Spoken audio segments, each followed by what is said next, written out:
Okay అండి. ఇప్పుడొచ్చేసి మన village assistant పోస్ట్‌లనమాట ఈరోజు వీడియోలో. ఏంటి అనంటే ఎలాంటి ఎగ్జామ్ లేకుండా డైరెక్ట్ వాక్ ఇన్ ఇంటర్వ్యూ ఇక్కడ ఇచ్చారు చూడండి. సో, ఇది వాక్ ఇన్ ఇంటర్వ్యూ అనమాట. మనకు దీనికి క్వాలిఫికేషన్ అనేది మనకన్నీ నేను చూపిస్తాను. ఇక ఎడ్యుకేషనల్ క్వాలిఫికేషన్‌కి సంబంధించినది. సో, ఇలా మనం వెళ్తూ ఉంటే కనుక ఇక్కడ మనకు ఫస్ట్ క్లాస్ 60% మాస్టర్స్ డిగ్రీ ఉండాలి అనమాట. తర్వాత metallurgy and chemical mechanical engineering, ఈవేస్ research engineering and management from a recognized university అనమాట. సో వాళ్ళు దీనికి అప్లికేబుల్ అనమాట.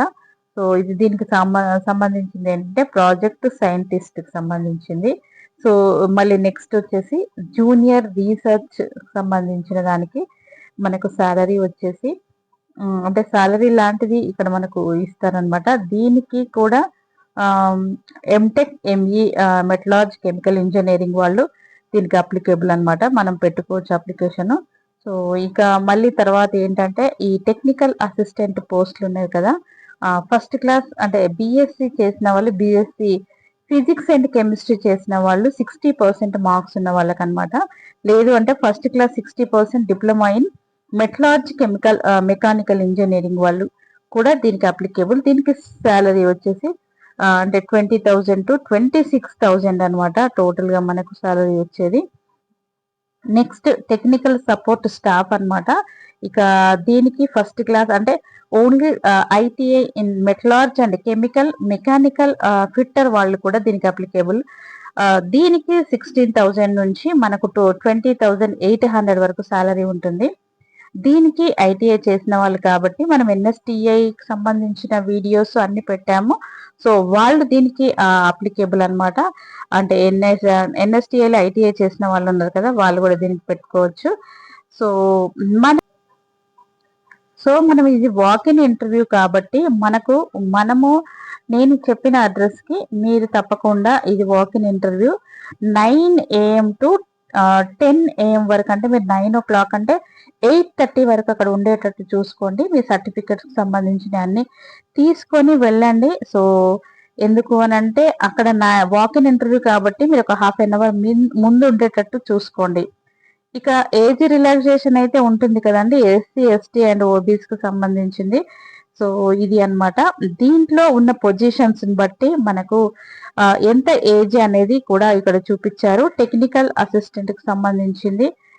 టెక్నికల్ సపోర్ట్ స్టాఫ్ కు 30 years ఉండాలి. టెక్నికల్ అసిస్టెంట్ కు 30 years. జూనియర్ రీసెర్చ్ ఫెలోకి మాత్రం 30 years ఉండాలి. ప్రాజెక్ట్ సైంటిస్ట్ కు 37 అనమాట. మళ్ళీ ఎస్సీ ఎస్టీకి అయితే ఎలాగో ఉంటుంది, అది మీకు మళ్ళీ తెలిసే ఉంటుంది. ఇక నెక్స్ట్ వచ్చేసి దీనికి SC ST category, OBC category వీళ్ళకు యూఆర్ కేటగిరీ క్యాండిడేట్స్కి అయితే ఏజ్ రిలాక్సేషన్ 5 years, 3 years ఉంటుంది. అది మళ్ళీ గుర్తుపెట్టుకోండి. ఇక నెక్స్ట్ వచ్చేసి ఇది అప్లికేషన్ ఫామ్ అనమాట. ఇది centre for material for electronics టెక్నాలజీకి సంబంధించిన హైదరాబాద్ లో. ఈ అప్లికేషన్ ఫామ్ లో మనకి ఇక్కడ ఇచ్చిన పాస్పోర్ట్ సైజ్ ఫోటో ఒకటి పెట్టేసుకొని నోటిఫికేషన్ నంబరు, తర్వాత సీరియల్ నంబర్ ఇవన్నీ ఇస్తావి.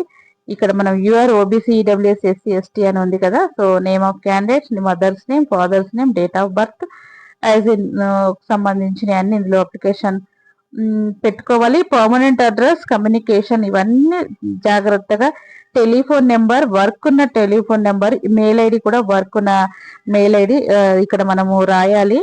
రాసి అప్లికేషన్ ఫామ్ తీసుకెళ్ళి డైరెక్ట్ ఇవ్వడమే కాబట్టి మీరు వాక్ ఇన్ ఇంటర్వ్యూ కాబట్టి అవన్నీ కరెక్ట్ గా ఫిల్ చేసుకొని తీసుకొని వెళ్ళండి. ఇన్ కేసు ఏదైనా డౌట్ ఉంటే మీరు అక్కడ అది ఆపేసేసేయండి. ఆపేసి అక్కడికి వెళ్ళిన తర్వాత వాక్ ఇన్ ఇంటర్వ్యూ కాబట్టి 9 o'clock అంటే 8:30కి వెళ్తారు కాబట్టి మీరు అక్కడ ఎవరన్నా పెద్దవాళ్ళు ఉంటారు కదా, సో వాళ్ళను కాంటాక్ట్ అయ్యి అంటే వాళ్ళని అడిగి మీరు తెలుసుకోండి అనమాట.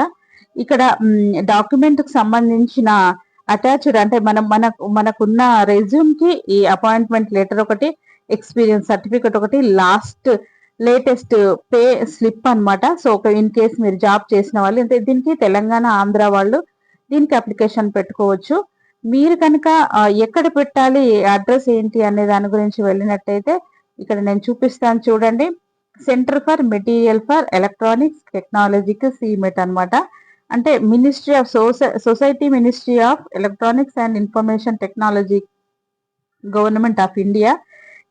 ఇది అన్నమాట. ఐడిఏ ఫేజ్ 3 చెర్లపల్లి హెచ్సిఎల్ అన్నమాట, హైదరాబాద్. అయితే మీకేమైనా డౌట్ అనిపిస్తే ఇక్కడ ఉన్న నంబర్స్ కాంటాక్ట్ అంటే ఫోన్ నెంబర్స్ ఉన్నవి కదా, దీనికి మీరు కాల్ చేసి కనుక్కుంటే కనుక వాళ్ళకి ఏమైనా అంటే మీ అడ్రస్ కన్ఫ్యూజ్ అవ్వకుండా, అంటే వేరే ఇది ఓన్లీ తెలంగాణ ఆంధ్రాకు సంబంధించిందే కాకుండా all over India central government ఇది కాబట్టి ఆల్ ఓవర్ ఇండియా నుంచి దీనికి అప్లికేషన్ పెట్టుకోవచ్చు. మన హైదరాబాద్ లోనే పోస్టింగ్ ఉంటుంది, హైదరాబాద్ లోనే ఇంటర్వ్యూ ఉంటుంది కాబట్టి ఇది అడ్రస్ అన్నమాట. సో ఇక్కడ మీరు చూసుకొని క్లియర్ గా ఈ అడ్రస్ కు నేను చెప్పిన విధంగా మీరు వెళ్తే కనుక ఈజీగా అన్నమాట. మనకు డేట్ ఆఫ్ వర్క్ ఇంటర్వ్యూ ఎప్పుడు ఉంటుందంటే 5th అన్నమాట. ఇది మళ్ళీ మీకు చూపిస్తాను. ఈ రోజు ట్యూస్డే ఉంటుంది అనమాట. 5th అంటే మే 5th మీకు ఇంటర్వ్యూ ఉంటుంది. సో దీనికి ఈ రోజు వచ్చేసి 28 కాబట్టి మీకు ఒక 1 వీక్ టైం ఉంది. బాగా నేను పెట్టిన వెంటనే మీరు షేర్ చేయండి. షేర్ చేసి ఎన్ని వేకెన్సీస్ ఉన్నాయి ఏంటి అనేది చూసుకొని మీరు అప్లికేషన్ పెట్టుకోండి. 5th రోజు వాకిన్ ఇంటర్వ్యూ కాబట్టి ఎలాంటి టెస్ట్ లేదు. మనకున్న కెపాసిటీని బట్టి, మనకున్న స్కిల్ బట్టి వీళ్ళు దీన్ని అప్లికేషన్ అంటే ఇంటర్వ్యూస్ సెలెక్ట్ చేసుకోవచ్చు అనమాట.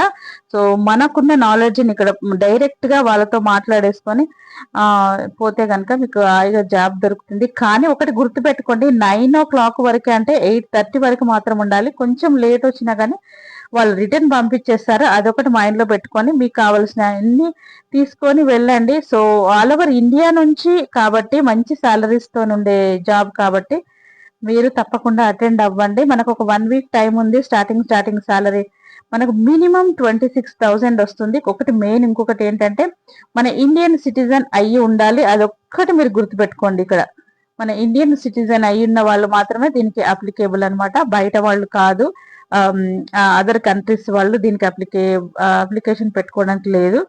సో అవి గుర్తుపెట్టుకోండి. ఏజ్ లిమిట్ కూడా చెప్పాను, ఎలాంటి ఫీజు లేదు. డైరెక్ట్ గా మీరు అటెండ్ అయితే సరిపోతుంది. నేను చెప్పిన అడ్రస్ కి అప్లికేషన్ పెట్టుకోండి. అప్లికేషన్ ఫామ్ కూడా ఓపెన్ చేసి చూపిస్తున్నాను కాబట్టి అన్ని డీటెయిల్డ్ గా రాసుకోండి. మళ్ళీ దీనికి అప్లికేషన్ కోసం నేను డిస్క్రిప్షన్ లో ఇస్తాను.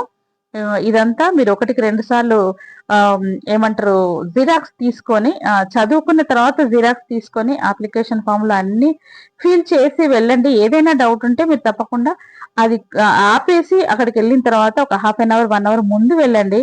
ఇక వేరే స్టేట్ వాళ్ళకి వస్తే కనుక వాళ్ళు 1 డే బిఫోర్ వస్తే బాగుంటది. ఇది అన్నమాట దీనికి సంబంధించిన నోటిఫికేషన్. తప్పకుండా సెంట్రల్ గవర్నమెంట్ ఇది కాబట్టి మిస్ చేసుకోండి. తప్పకుండా షేర్ చేయండి. ఇలాంటి ఇన్ఫర్మేటివ్ వీడియోస్ నేను పెడుతూ ఉంటాను. తప్పకుండా ఒక లైక్ ఇచ్చి షేర్ చేయండి. Thank you.